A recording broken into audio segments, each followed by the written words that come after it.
yung mga oligarko ng langis, sila na po ang nagdi-dictate ng presyo ng langis. Isipin ninyo, tumaas ang langis ng ganyang kataas na 100% na yata, from 50 to 110, parang ganyan na yata, 112. Masasyak ka talaga anong nangyari, parang asan ang gobyerno?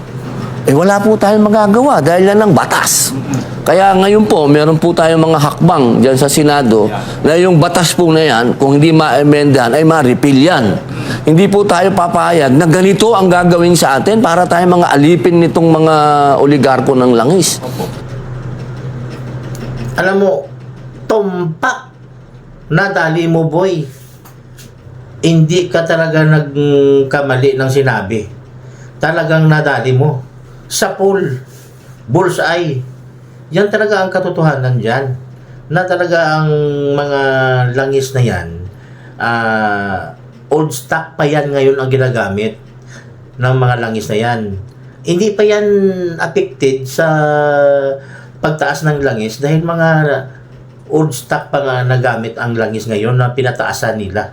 Nang ganun kalaki ang diesel, ang dating diesel na nasa 60, ngayon 120 na. Kalahati na ang itinaas nila sa langis. Pero mga old stock yan kasi ayon sa mga nag-analysis, 3 months pa nga daw maubos ang ating langis, yung pundo sa depo, yung nakastock 3 months bago yan maubos, masupplyan ang ang mga sasakyan sa Maynila lahat. Pero ang nangyari, mag-isang buwan pa lang ang gira sa Iran, ayan na ang itinaas. Hawak talaga ng mga oligarko, ng mga malaking negosyante ang gasolina.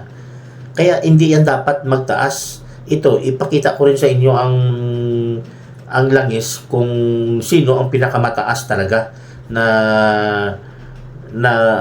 nangunguna ang Pilipinas. Halos 97% ang itinaas. Tingnan mo yan ng mga Asian country. Kunti lang yung gintaas kanila ng gas nila sa yung percentage. Tingnan nyo. Yun. Tingnan nyo mga kababayan. Kaya tama talaga si Robin. Sa full bullseye talaga.